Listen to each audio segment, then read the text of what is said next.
Welcome to বাস্তু visions with Susmita. আমি সুস্মিতা ভট্টাচার্য আপনাদের সাথে কথা বলি কি বিষয় নিয়ে যারা মোটামুটি ফলো করেন তারা জানে, তাও নতুনদের জন্য একটু বলে দিই। ইয়েস, অ্যাস্ট্রোলজি, বেসিক অ্যাস্ট্রোলজি থেকে শুরু করে একেবারে অ্যাডভান্স অ্যাস্ট্রোলজি, তার সাথে সাথে কিন্তু অ্যাডভান্স বাস্তু এবং অবশ্যই আমাদের বাস্তব জীবন, যেটাকে ছাড়া কখনো কিন্তু পথ চলাই যায় না।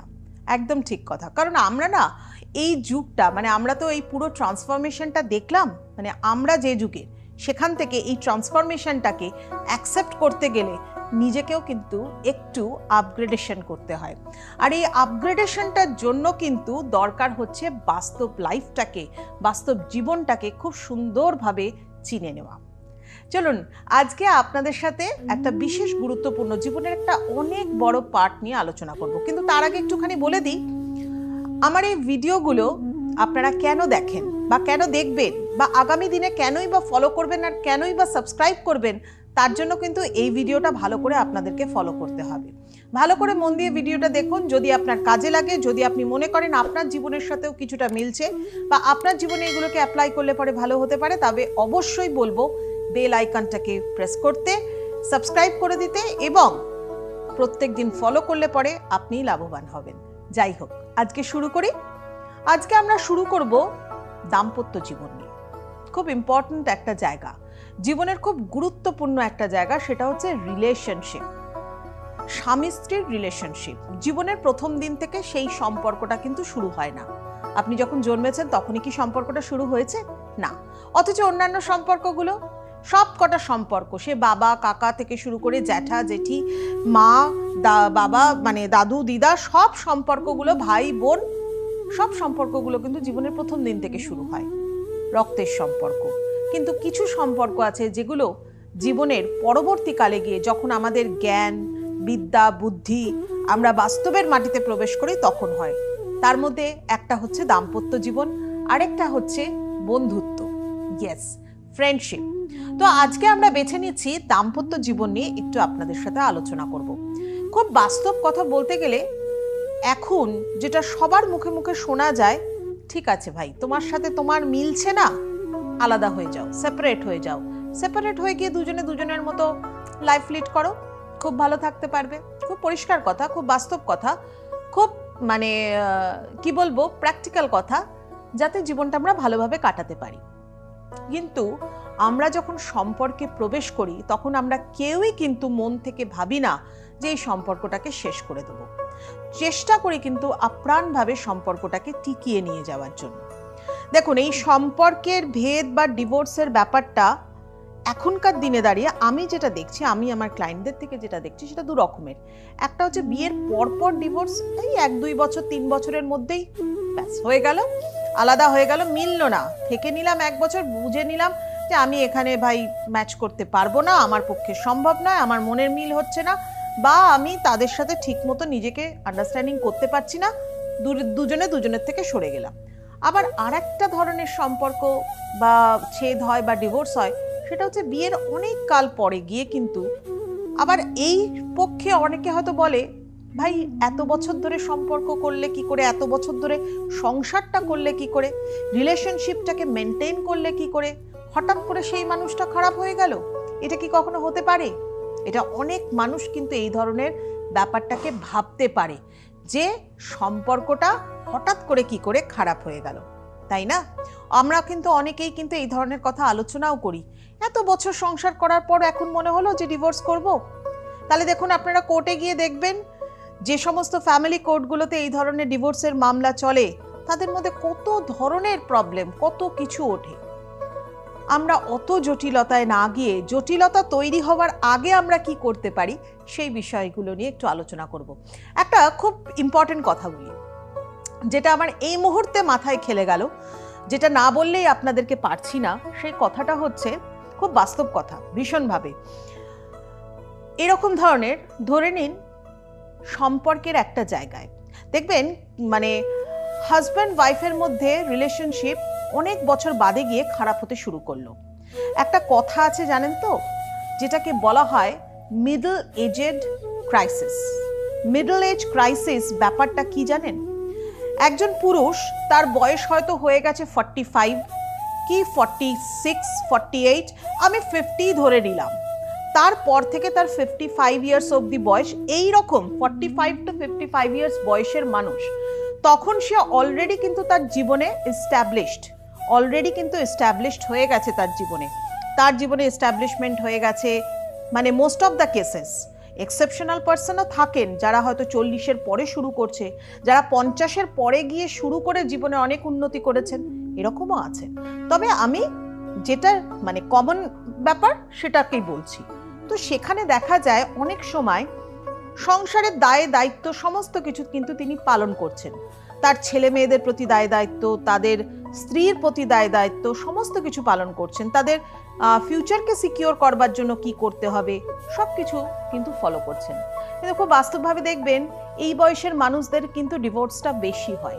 অনেকবার দেখতে পাবেন আপনারা এই ঘটনাগুলো, চারিদিকে শুনতে পারবেন বা আপনার পরিচিতের মধ্যে শুনতে পারবেন এই ঘটনা। এটাকে বলা হয় মিডল এজ ক্রাইসিস, এই জায়গাটাকে বলা হয়। কারণ জানেন তো, ওই সময় মানুষের মধ্যে বেসিক্যালি আমি বলবো পুরুষদের মধ্যে এই ব্যাপারটা ভীষণভাবে গ্রো করে। একটা খুব পরিষ্কার কথায়, বাংলা কথায় যেটা বাস্তবভাবে বলতে হয়, এইভাবে আমি যদিও আপনাদের সামনে একটা এপিসোডের মধ্যে বলছি, ব্যাপারটা থেকে এরকম একটা ছুকছুক করবার ব্যাপার থাকে। তখন মনে হয় একটু নিজের জন্য বাঁচি, একটু আলাদাভাবে বাঁচি। তখন দেখবেন একটু কম বয়সী মেয়েরা যারা মোটামুটিভাবে 25, 26 কি 30 অবধি বয়স যাদের, তাদের সাথে একটু মিশতে ভালো লাগে, একটু গল্প করতে ভালো লাগে, একটু তাদের সাথে নিজের জীবনের ব্যাপারগুলোকে শেয়ার করতে ভালো লাগে। দেখুন, আমার এই কথাগুলো শুনে আবার পুরুষরা রেগে যাবেন না, হয় এটা কিন্তু বাস্তব জীবনে হয়, এটা একটা সাইকোলজিক্যাল ম্যাটার, এটাকে বলা হয় মিডল এজ ক্রাইসিস। আবার বলছি, এটা কিন্তু দাম্পত্য সম্পর্ককে ছিন্ন ভিন্ন করে দিতে পারে। কারণ আপনি আপনার তরফ থেকে হয়তো পরিষ্কার রয়েছেন, বাট আপনি ভাবতেই পারেন যে যে মেয়েটির 25 বছর বয়স, যে মেয়েটির 30 বছর বয়স, সে আপনার সাথে মিশবে কেন, সে আপনার সাথে কথা বলবে কেন, আপনার সাথে গল্প করবে কেন, বা আপনার প্রতি এত বেশি এগিয়ে আসবে কেন? এটারও কিন্তু একটা সাইকোলজিক্যাল কারণ আছে। তার কারণটা হচ্ছে দুজনে দুজনের অসম্পূর্ণতাকে কিন্তু পূরণ করছেন।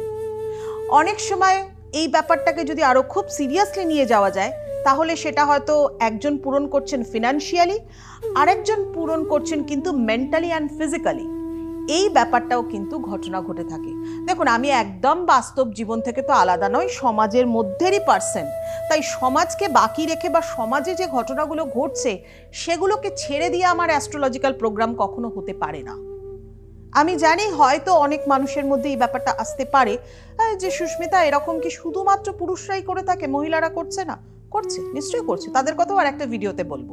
কিন্তু আজকে আমি বলছি, এই ছুকছুক করবার মতো পুরুষরা কিন্তু আপনার চারিপাশে অনেক জায়গায় ঘুরে বেড়াচ্ছে, যারা কিন্তু একে অপরের অসম্পূর্ণতাকে পূরণ করছে আর নিজের জীবনে নিজের দাম্পত্য সম্পর্কে কিন্তু মানে একেবারে দাড়ি টেনে দিচ্ছে, যেটাকে বলা হয় ডিভোর্সের দিকে এগিয়ে যাওয়া। কিছুই না, হয়তো কয়েক বছর বাদে গিয়ে আবার সেই মানুষটার মন ফিরে আসবে, কিন্তু ওই বছরগুলো কিন্তু হারিয়ে যাবে। কারণ সময় কখনো কারোর জন্য থেমে থাকে না, সময় কিন্তু আস্তে আস্তে হাত থেকে বেরিয়ে যাবে।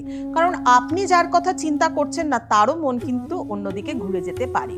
তাই সম্পর্ককে ভালো রাখতে গেলে emotional care is very important. Emotional কেয়ারকে কে ট্রিগার করে, কোন প্ল্যানেট জানেন? সেটা হচ্ছে চন্দ্র, অর্থাৎ মুন। মুন প্ল্যানেট এমন একটা যে কিনা ইমোশনাল ব্যাপারটাকে ভীষণভাবে ট্রিগার করে। ইয়েস, ইমোশনাল ব্যাপার। কারণ একটা মানুষ আর একটা মানুষের সাথে যখন রয়েছে, এত বছর ধরে রয়েছে, পারস্পরিকভাবে সুখে দুঃখে সমস্ত কিছুতে রয়েছে, সে তখন এক্সপেক্ট করবে কি আর একটা মানুষের থেকে একটা ইমোশনাল কেয়ার করবার। শুধুমাত্র দয়া নয়, মায়া নয়, ভালোবাসা থাকবে সেখানে। আর যদি ভালোবাসার অভাব হয় তাহলে তো সেই সম্পর্কের ভিতই নেই। অ্যাস্ট্রোলজি আরেকটা জিনিস বলছে, সেটা হচ্ছে ভেনাস, শুক্র। শুক্রকেও স্ট্রং করতে হবে আপনাদের প্রেম ভালোবাসাকে স্ট্রং করবার জন্য, দাম্পত্য সুখকে আনবার জন্য। সেটা শুধুমাত্র 2-3 বছর বিয়ে হয়েছে, 5 বছর 10 বছর বিয়ে হয়েছে তার জন্য নয়। যে বিয়েটা 25 বছর হয়ে গেছে তার জন্য, যে বিয়েটা 30 বছর হয়ে গেছে, সেখানেও কিন্তু শুক্রকে স্ট্রং করতে হবে, অর্থাৎ ভেনাসকে স্ট্রং করবার দরকার আছে। কারণ ভেনাস এমনই একটা প্ল্যানেট। খুব সাধারণ কতগুলো উপায় রয়েছে, দেখবেন আমার আদার্স অন্যান্য ভিডিওগুলোর মধ্যেও এই সম্পর্কে আপনারা পেয়ে যাবেন। তবে একটা ছোট্ট টিপস আপনাদেরকে বলি, যারা ফ্র্যাগ্রেন্স পছন্দ করেন, পারফিউম পছন্দ করেন, ভীষণ সুন্দর অ্যারোমা পছন্দ করেন, তাদের কিন্তু ভেনাস স্ট্রং, তাদের কিন্তু ভেনাসের জায়গাটা ভালো। মানে এরকম হতে পারে হয়তো আপনার ভেনাস কোনো কারণে খারাপ ছিল, আপনি পারফিউম পছন্দ করছেন, আপনি ফ্র্যাগ্রেন্স পছন্দ করছেন, আপনি নিজেকে পরিষ্কার রাখতে পছন্দ করেন, আপনি নিট অ্যান্ড ক্লিন ব্যাপারটা ভীষণভাবে পছন্দ করেন, আপনি পরিষ্কার পরিচ্ছন্নতার মধ্যে থাকেন। নট দ্যাট কি আপনার মধ্যে অবসেসিভ কম্পালসিভ ডিসঅর্ডার আছে, সেটা আমি বলছি না, অত দূর চলে যাচ্ছি না। আমি বলছি সিম্পলভাবে আপনি একটা যখন বিছানায় ঘুমাবেন, বিছানার চাদরটা যেন টান টান করে পাতা থাকে, দ্যাট ইজ ক্লিনলিনেস। তার সাথে সাথে আপনি যে বাথরুমটা ইউজ করছেন, ওয়াশরুমটা যেন পরিষ্কার থাকে, দ্যাট ইজ আপনার ভেনাস স্ট্রং। আপনি চিন্তা ভাবনা করেন যখন রাত্রেবেলা ঘুমান, তখন আপনার বেডরুমটা ক্লিন অ্যান্ড ক্লিয়ার থাকবে, কোথাও কোনো ক্লাটার্স থাকবে না, কোথাও কোনো রকম কোনো পুরনো জিনিসপত্র স্টাক করা থাকবে না, আলমারি থেকে জামা কাপড় বার করে খাটের ওপর এক গাদা ফেলে রেখে দিয়েছেন সেটা থাকবে না। তার মানে আপনার ভেনাসকে আপনি স্ট্রং করছেন। এই মানে খুব ছোট ছোট জিনিসগুলোকে কিন্তু ভালো করলে আমরা যে দুটো প্ল্যানেট মুন অ্যান্ড ভেনাস আমাদের ভালোবাসার ওপর, আমাদের জীবনের দাম্পত্য সম্পর্কের ওপর ট্রিগার করতে পারে, সেই দুটোকে জব্দ করে দিতে পারি, ভালো রাখতে পারি। এবার চলে আসি বাস্তুর কথায়।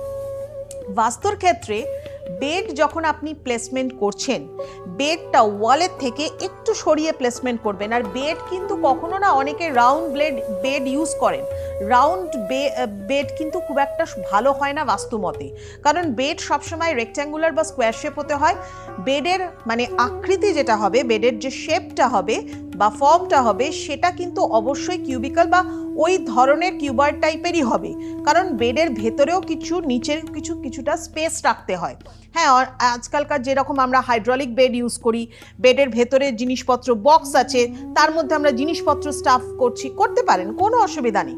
আপনিও স্টাফ করতে পারেন, জিনিসপত্র রাখার জায়গা করতে পারেন, বালিশ বিছানা থেকে শুরু করে আপনার পিলো কাভার, পিলোজ, এভরিথিং, কুশনস ওখানে রাখতে পারেন, বা আপনার নিডসের কিছু জিনিসপত্র সেগুলো রাখতে পারেন।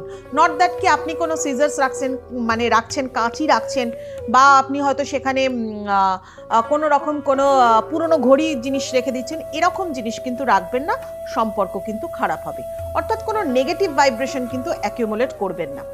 নেক্সট পয়েন্ট হচ্ছে, বেডটা 1:2 রেশিওতে বেড তৈরি হয়, মানে হচ্ছে আপনার রেক্ট্যাঙ্গুলার শেপের বেড হয়, মানে ধরুন 5/7 হতে পারে, 6/7 হতে পারে, এই ধরনের রেশিওতে সাধারণত কিন্তু বেড তৈরি হয়। বেড যেখানে হেডবোর্ড রাখছেন সলিড জায়গা রাখবেন, আর অবশ্যই sleeping direction very important. Sleeping direction কিরকম রাখা উচিত? ধরে নিন স্লিপিং ডিরেকশনটাকে আপনি রাখছেন, মাথা দক্ষিণ দিকে রাখতে পারেন, পূর্ব দিকে রাখতে পারেন, পশ্চিম দিকে রাখতে পারেন, বাট নর্থে রাখবেন। আমরা সবাই জানি জিওগ্রাফিক্যাল নর্থ পোলের সাথে আমাদের শরীরের নর্থ পোল, মানে আমাদের মাথার অংশটা যেটা আমাদের ক্রাউন প্লেক্সাসের জায়গা, সেটা আমাদের নর্থ পোল। আমাদের শরীরের মধ্যেও ম্যাগনেটিক ওয়েভস রয়েছে। তো আমাদের এই নর্থ পোলটা আর জিওগ্রাফিক্যাল নর্থ পোল মানে পৃথিবীর নর্থ পোল যদি একদিকে হয়, রিপালশন তৈরি হয়, মানে বিকর্ষণ শক্তি তৈরি হয়, এবং আমাদের শরীর টক্সিফাইড হয়ে যায়, আমাদের মনের মানসিক শান্তি ভঙ্গ হয়ে যায়, আমাদের জীবন পিসফুল থাকে না, আমাদের শরীরের মধ্যে টক্সিফিকেশন হলে পরে আমরা টক্সিক পিপলদের সাথে কিন্তু মিশে যাই, আমাদের চারিপাশে টক্সিক পিপলরা চলে আসে, এবং আপনি নাইটমেয়ার্সের মধ্যে পড়তে পারেন, আপনার ইনসমনিয়া হতে পারে। এই ধরনের প্রবলেমসগুলোকে কাটাবার জন্য, এবং এটার আলটিমেটলি রেজাল্ট একটা সময় গিয়ে দাঁড়ায় ফিনান্সিয়াল লস ভীষণভাবে। বহু মানুষের ক্ষেত্রে, এটা আমি আমার এক্সপিরিয়েন্স দিয়ে বলছি, বহু মানুষকে দেখেছি আমি এরকম ধরনের কিন্তু প্রবলেম আসতে। তো এই ধরনের সমস্যাগুলোকে অ্যাভয়েড করতে হবে, এবং ভেনাসকে স্ট্রং রাখতে হবে, মুনকে স্ট্রং রাখতে হবে, বেডের পজিশনকে ঠিক রাখতে হবে। আর হ্যাঁ, পজিটিভিটি বাড়ান। কীরকম? ফ্রেশ ফ্লাওয়ার্স রাখুন আপনাদের বেডরুমের মধ্যে, কোনো সুদিং কালার ইউজ করবেন, কোনো ভাইব্রেন্ট কালার বেডরুমে ইউজ করবেন না, vibrant bedsheet bed cover use করবেন না, এবং তার সাথে সাথে কোনো ওয়াটার ফিচার্স, মানে কোনো জলের, যেমন ধরুন অ্যাকোয়ারিয়াম অনেকে বেডরুমে রাখবেন না, এতে রিলেশনশিপ কিন্তু ভীষণভাবে খারাপ হয়।